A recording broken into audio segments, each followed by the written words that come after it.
Kementerian Pertahanan Federasi Rusia merilis rekaman detik-detik peluncuran serangan akurat artileri dari Brigade ke-132 Rusia. Rekamannya diunggah di akun Telegram @MODRasia pada Rabu 22 Maret 2023. Sebelum melakukan aksinya, para prajurit terlebih dahulu melakukan pengintaian mengidentifikasi posisi musuh.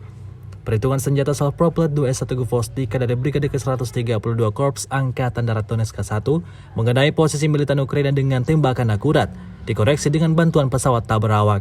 Seperti yang terlihat dalam rekaman, ledakan dahsyat memporak-porandakan posisi militan Ukraina. Akibatnya kerugian besar lagi-lagi harus ditanggung anggota militer Zelensky.